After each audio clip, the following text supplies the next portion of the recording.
Om Swastiastu, selamat pagi anak-anak, selamat tahun baru, semoga di tahun 2021 ini anak-anak lebih semangat belajar untuk masa depan kalian semua.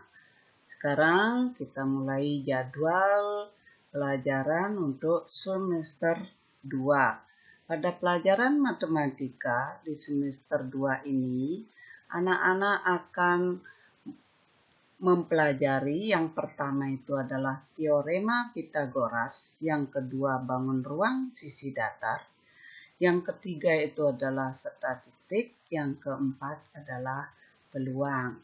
Adapun rancangan penilaian atau nilai-nilai yang Ibu akan kumpulkan dari kalian itu berupa nilai pengetahuan dan nilai keterampilan.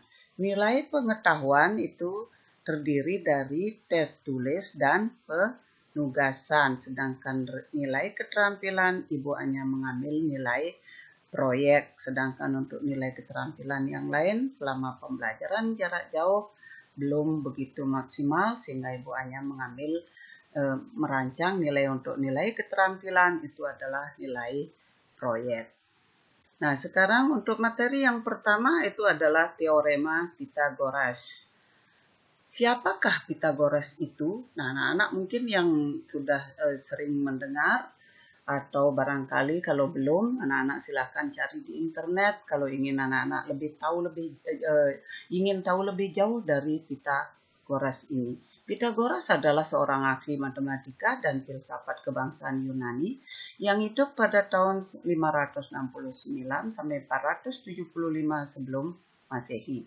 Sebagai ahli matematika, ia mengungkapkan bahwa kuadrat panjang sisi miring suatu segitiga siku-siku adalah sama dengan jumlah kuadrat panjang sisi yang lainnya. Nah, mengapa sih kita perlu mempelajari teorema Pythagoras? Teorema Pythagoras sangat banyak diperlukan.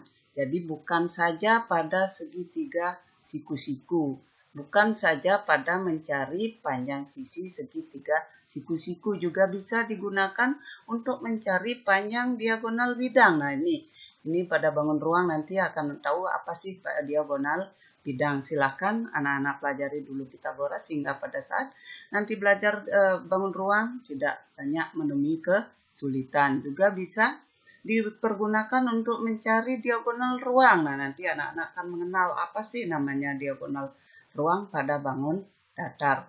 Di samping itu dalam kehidupan sehari-hari, jika anak-anak menaikkan layang-layang, ingin mengetahui berapa sih tinggi layang-layang yang kalian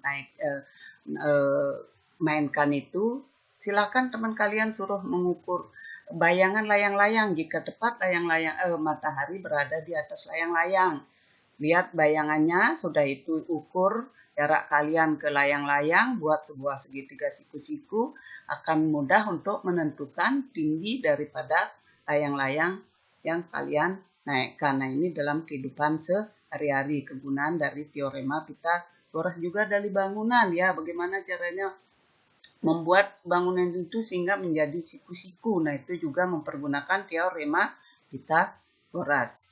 Nah, untuk materi teorema Pythagoras, adapun KD-nya berbunyi menjelaskan dan membuktikan teorema Pythagoras dan triple Pythagoras.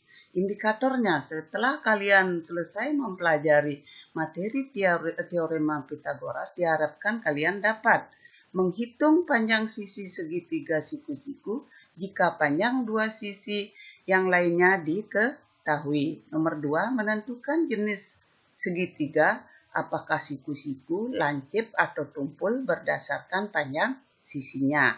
Yang ketiga, menemukan dan menguji 3 bilangan, apakah termasuk triple Pythagoras atau bukan. Sekarang lihat penjelasan berikutnya. Mengenal teorema Pythagoras. Sesuai dengan teorema yang diungkapkan oleh Pythagoras bahwa kuadrat sisi miring dari sebuah segitiga siku-siku sama dengan jumlah kuadrat dari sisi-sisi yang lainnya. Dari segitiga ABC di samping, perhatikan di sini ada sebuah segitiga ABC dengan siku-siku di B.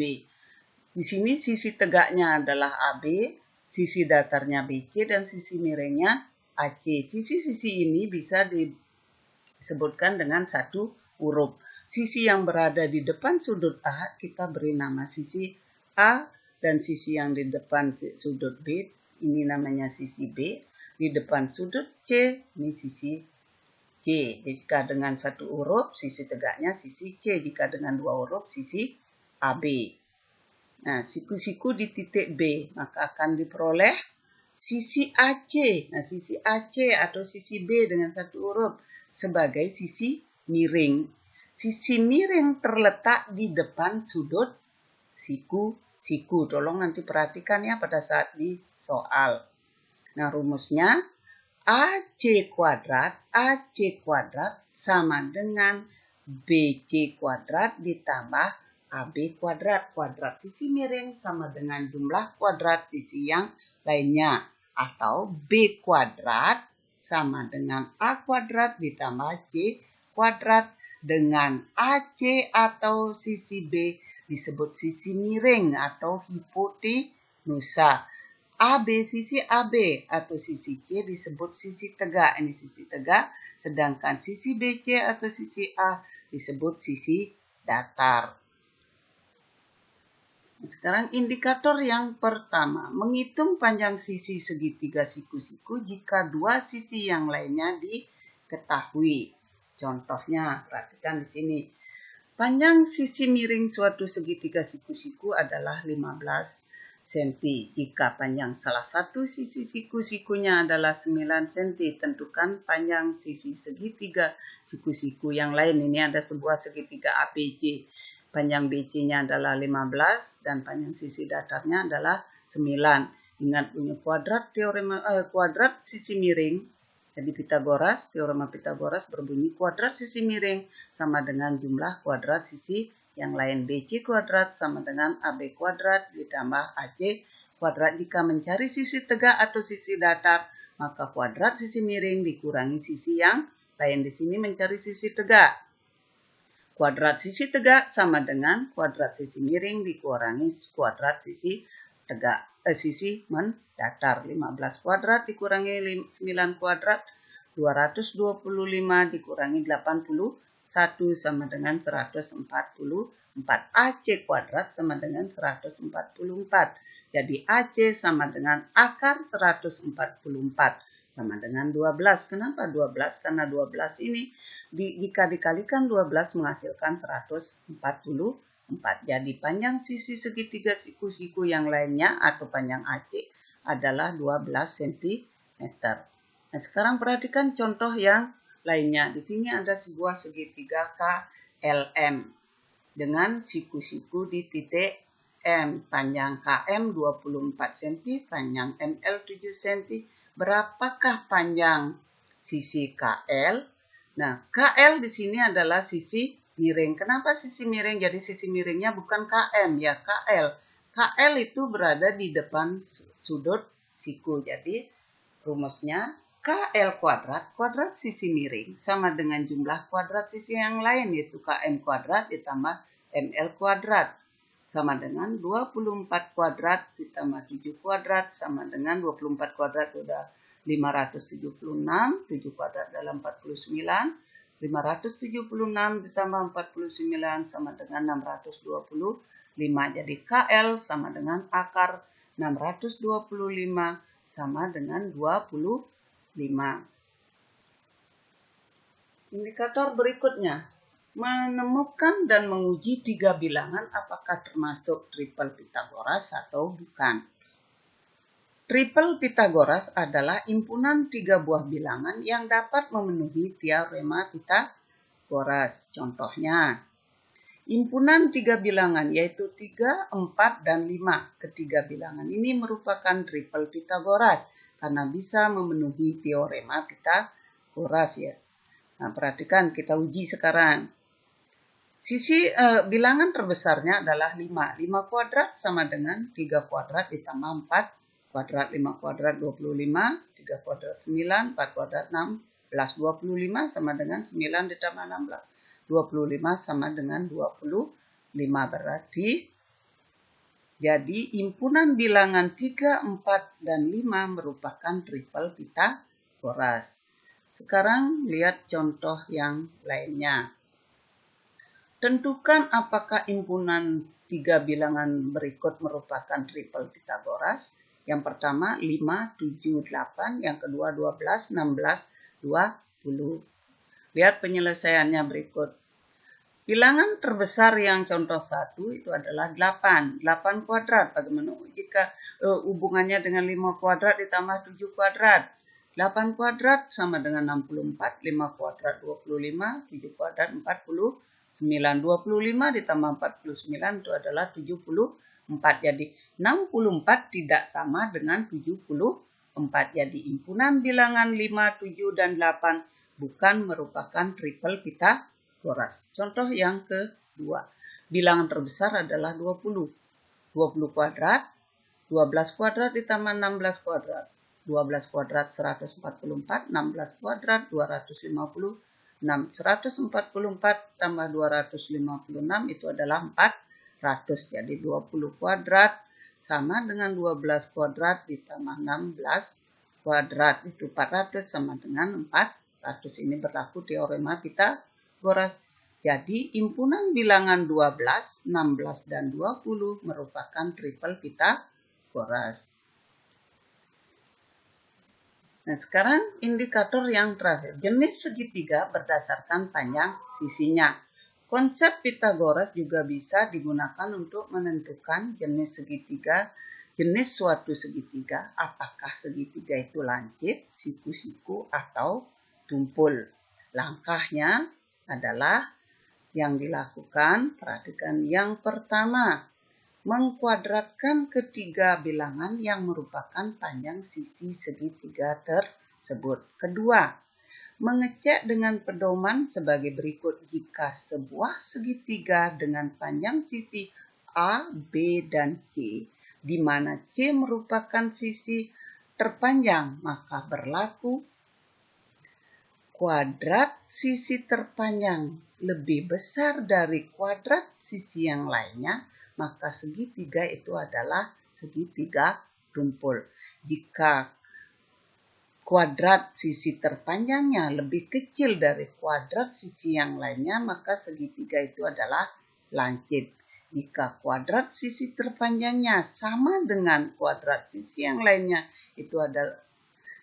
itu adalah segitiga siku-siku. Nah, ini mohon diapalkan rumus ini.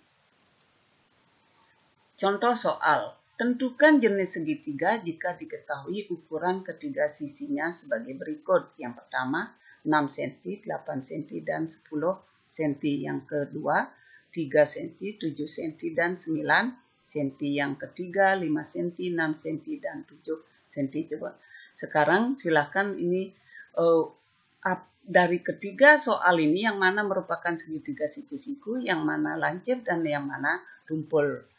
Lihat penyelesaian berikut. Yang pertama, sisi yang terpanjang adalah 10. 10 kuadrat. Apakah sama dengan 6 kuadrat ditambah 8 kuadrat? 6 kuadrat 36, 8 kuadrat 64, 100, 10 kuadrat 100, 36 ditambah 64 adalah 100. Jadi 10 kuadrat sama dengan 6 kuadrat ditambah 8 kuadrat, 100 sama dengan 100. Maka terpenuhi bahwa kuadrat sisi terpanjang sama dengan jumlah kuadrat sisi yang lain. Maka dapat dikatakan segitiga dengan ukuran panjang sisi 10 cm, 8 cm, dan 6 cm adalah segitiga siku-siku. Yang kedua, sisi terpanjangnya adalah 9. 9 kuadrat. Kuadratkan dulu. 3 kuadrat itu adalah 9. 7 kuadrat 49. 9 kuadrat 81. Nah, 9 ditambah 49 itu adalah 58. 81 itu lebih besar dari 58. Terpenuhi syarat kuadrat sisi terpanjang lebih besar dari jumlah kuadrat sisi yang lainnya. Maka dapat dikatakan segitiga dengan ukuran panjang sisi 9 cm, 7 cm, dan 3 cm adalah segitiga tumpul. Contoh yang ketiga, sisi terpanjangnya adalah 7. 7 kuadrat, 6 kuadrat, 5 kuadrat, 7 kuadrat 49, 6 kuadrat 36, ditambah 5 kuadrat 25 sama dengan 61. Jadi 49 ini lebih kecil dari 61, terpenuhi syarat. Kuadrat sisi terpanjang lebih kecil dari jumlah kuadrat sisi yang lainnya. Maka dapat dikatakan segitiga dengan ukuran panjang 7 cm, 6 cm, dan 5 cm adalah segitiga lancip. Nah, demikian penjelasan Ibu. Jika kalian belum paham, silahkan diulang lagi, dilihat videonya dengan baik. Jika belum juga mengerti, silahkan dibaca buku paketnya. Jika juga belum mengerti, silahkan bertanya. Ibu melayani pertanyaan kalian dengan baik lewat Japri ataupun lewat WA grup. Jika kalian sudah paham, baru kerjakan soal ini. Setelah selesai, kirim lewat Japri. Soal yang pertama, itu ada sebuah segitiga ABC, siku-siku DA, tentukan panjang BC. Nah, ini sisi apa ini BC ini? Segitiga KLN dengan panjang KL 41, KM 40, berapa panjang LN. Soal yang ketiga, tentukan apakah pasangan tiga bilangan berikut merupakan triple Pitagoras atau bukan. Nah, ini jelaskan, uraikan dulu. Jika sesuai dengan triple, jika memenuhi teorema Pitagoras, maka merupakan triple Pitagoras. Jika tidak, maka bukan. Yang keempat, tentukan jenis segitiganya. Nih, jenis segitiga jika panjang sisinya A 8 cm, 15 cm, dan 17, 15 cm, 16, 20. Soal yang ketiga 17 cm, 16 cm, dan 8 cm. Apakah segitiga jenis segitiga dengan ukuran berikutnya ini apakah segitiga siku-siku, tumpul, ataupun lancip? Demikian penjelasan Ibu. Ibu akhiri dengan Parame Santi, Om Santi, Santi, Santi, Om.